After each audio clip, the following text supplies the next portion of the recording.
Welcome to the channel for the first time viewers. Welcome back for my existing subscribers. Today we're just gonna have a quick conversation about how much headway the RX 7800 XT has made in the gaming space, how things have kind of shaped up since launch.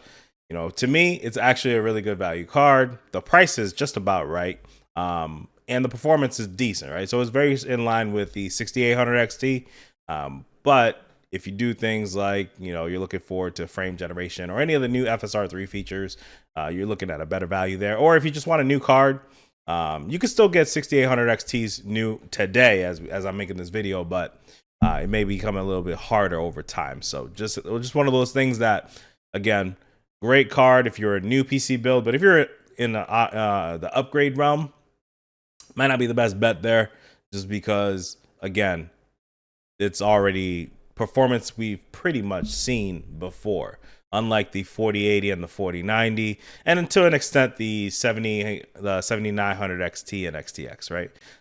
Some games it performs like cards we've seen, like the 3090 Ti, and other games it performs like new. So we're starting off by looking at Newegg right now. Just pulled up a browser, and Nvidia announced a decrease in price for the RTX 4080. Or 4070, my bad. And with that, you're looking at about $550 for the base bare bone models, right? So you got a Ventus here, still 12 gigs. It's the same card. It's not like they re-released a 60 Ti with more memory or anything like that. They just lowered the price. So now it's more in line with, let's say, something like a Sapphire that I paid. I paid like $570 for it, but the RX 7800 XT has been sold out for a while now. So it comes and goes, and the ASRock is damn near, I don't know how Newegg does theirs, but on Amazon, whenever you see something like this in the past, for me, in my experience, it's been one of those situations where you get it not too long after. But if you did want something that appears to be in stock, this is Platinum Micro. They seem to be selling it a little bit more than the retail, but it's for $569.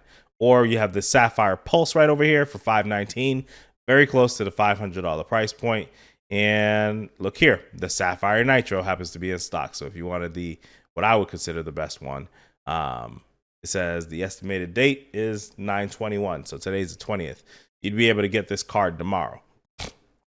So yeah, price wise, it's right alongside the basic version of a 4070 Ti. If I go back a couple of screens here, you'll see that, or the 4070. I don't know why I keep messing. There's so many different cards out here. If you start to get into some of the nicer models, then it's another $50 here. And I did have the hardware unbox video. I play at 1440p, so I have the hardware unbox video here, also up on the screen. Let's go full screen to see. And over to the right is going to be games where the 7800 XT wins. So you can see Assassin's Creed Valhalla, it's a very big difference. It's 33% faster. Modern Warfare is 25% faster. And the way I like to look at these percentages is, in my head, it's easier to work with round numbers. So the overall is 7% faster on average at 1440p, right? So I would say 100 FPS, and then it would be 107 FPS on the other, right? So just add whatever that percentage is if you just want to keep it simple, right? And then if double that, if you're thinking games like Call of Duty. So if you're like, okay, it's 100, then start at 2, and it'll be 14 frames faster. But in this particular case, it's 25% faster, so you're looking at like 50 frames. And that's a rough estimate, right? And they're probably using the in-game benchmark. And we could go back, and they probably do have Call of Duty here. Let's see. As far as the games that they actually show on benchmark. Let's see. Maybe they don't. Nope, they didn't show Modern Warfare, which is fine. But they do put that as multiplayer, so it's probably the benchmark. And then as you go down to the bottom, you can see that the worst loss is 13%, and it looks like it was, Ratchet and Clank and Fortnite DX. What is that? DX what? The play button's in the way. Let me play this for a little bit. Let me mute the audio. See if this goes away. All right, so Fortnite DX11 and the Rift Apart are 13% losses for the 7800 XT. My opinion of the card is that, again, it's a great value card. So if you're in the market for a new PC build, it's more powerful than the Series X. It's more powerful than the PS5, right? So You know, there's no way that you're turning on extreme settings on a PS5 and you're locking it in at 120 FPS or 140 FPS. It's not gonna happen. You should pair it with a high-end CPU, in my opinion, just in case you want to make an upgrade down the line, or you really want to just push this card to its fullest potential. Because really, you got to think of it as like the 6800 XT or something in between that and the 6900 XT, right? So you want to look at it as, okay, what would be the best CPUs to push that? That's gonna be like a 5800X 3D would be a good value from last generation.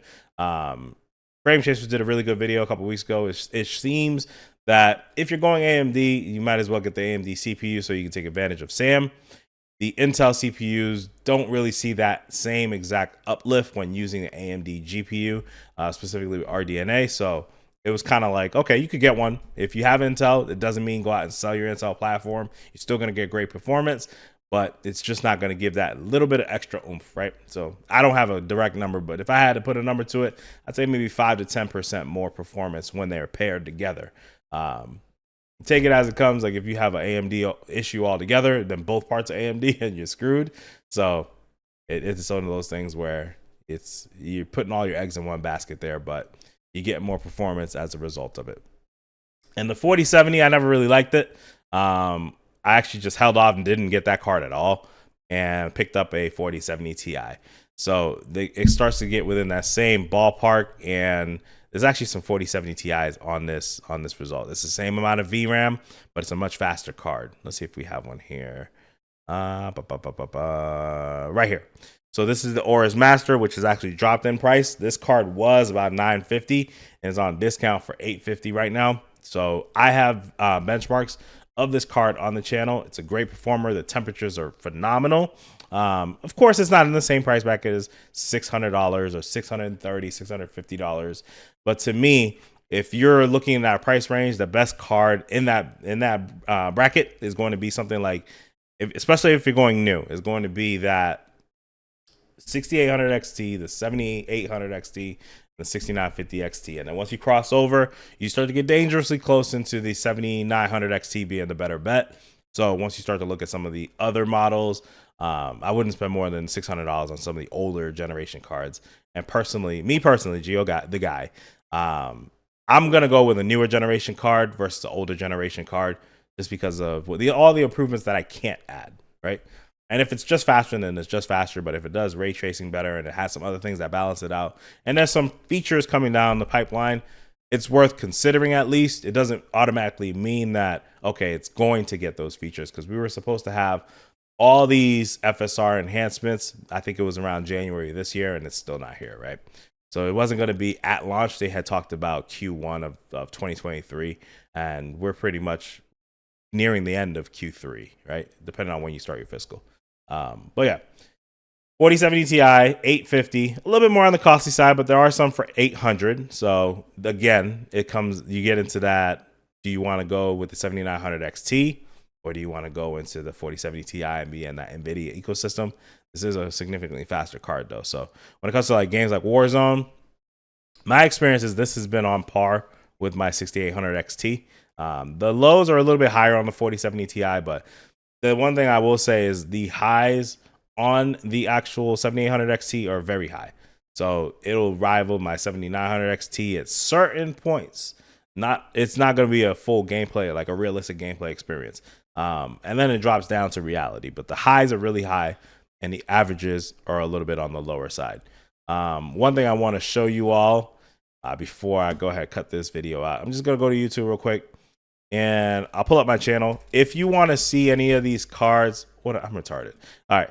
I gotta put in my name, not youtube.com. I'm already there. So if you want to go and see any of these cards, you can click on my channel, and I have playlists for all of these cards. So when you click on my channel here, you can go through some of these videos here where you have FPS. All my benchmarks, I try to tag the benchmarks. So this is probably like my biggest playlist overall is the benchmarks. But let's see, click right here, playlist, and I've got a 7800 XT playlist. I've got my PC how-tos, 4070 Ti's, 3070 Ti, the actual CPUs. So what you'll see is whenever I run a benchmark, whether it's with the Intel side or whether it's with the AMD side, you'll see me throw it into the CPU side as well. So the CPU playlist. So my XTX playlist, and some of these have tons of videos. So if you want to see XTX videos, this is going to be with Intel. It's going to be with the 7950X. It's going to be with the 7950X 3D. Every CPU that I had, it's with that, right? The 4090, same thing. So 3070 Ti, when I had it, you could just look through these playlists. Now, granted, I don't have all these cards anymore. So if you're looking at one of these videos, it doesn't guarantee that, I'll have a newer version of it. So just keep that in mind. And for those of you that have not yet seen the video I made comparing the 7800 XT to the 7900 XTX, again, that video didn't take a lot of time to make, but the editing took a while because it was, cropping and moving things around. So this is a few games. You could take a look at the same exact setup with only the GPU switched out, and just take a look and see if it's worth that extra money for you. So it comes out to about $450, $500 depending on model difference. And I mean, it was like 40 FPS less was the story. So realistically, it's, do you want those extra 40 frames? There are some situations where it's not even close, right? Like if you have ray tracing turned on, most of this was ray tracing off, but you have ray tracing turned on, or if you become, it's just the game is just crushing and you need a brute force GPU, it's really only going to be the XTX and the 4090 and 4080 type GPUs that will be able to run those types of games. So with that, I'm going to cut this video and hopefully this helps you all out. This was just let's sit down and chill, talk about this XTX and how Nvidia has dropped the prices of the 4070. There's one last thing. And I don't want to seem like I'm not necessarily starting rumors, but I know the 4090 Ti got canceled. But when I went to go run a benchmark in Rainbow Six Siege for y'all, hopefully y'all can still see this. What if I made this whole video? You couldn't see the screen, right? That'd be gangster. I have to do this after my interview. Let's go to AMD and then we'll go to Rainbow Six Siege. So check this out. Rainbow Six Siege added an option where you can go through and select your GPU. So it lets you select your adapter now, kind of like Call of Duty does. So let's say, for instance, I don't know, for whatever reason, you're using a dual GPU setup, or you're using your iGPU, or your integrated graphics card, and you wanted to manually switch graphics adapters or display adapters. But what I noticed is that the example given was the 4090 Ti. I don't know what that means. This whole screenshot came with the newest update. It says 9/10/2023 on it. So what is that really about? I wondered if they just accidentally leaked the 4090 Ti again. Who knows? I know there was a lot of heat on it in the beginning, but AMD never really rivaled them. So I guess they didn't have a need to release it. But yeah, this is a very interesting little find that when I was running benchmarks that I stumbled across. So, and somebody had to create that, or they had to have it in there. It had to be from somewhere, right? So I doubt that one of the devs were like, oh, let me just type in GeForce RTX 4090 and then add the Ti to it. So it's just very strange. Could be all coincidence. Could be an old screenshot that they just used the asset from. Or it could be that they have a 4090 Ti and they're running some tests to make sure it works. And then they needed to take a screenshot of selecting what graphics or display adapter you were using. So with that, I'm going to cut out from here. That was the last little nugget I wanted to share. And what about that? Playing at 1080p, 60 hertz? That's gangster. That's a crazy GPU to be playing at this horrendously low refresh and horrendous resolution. All right. I'll catch y'all on the flip. Be easy.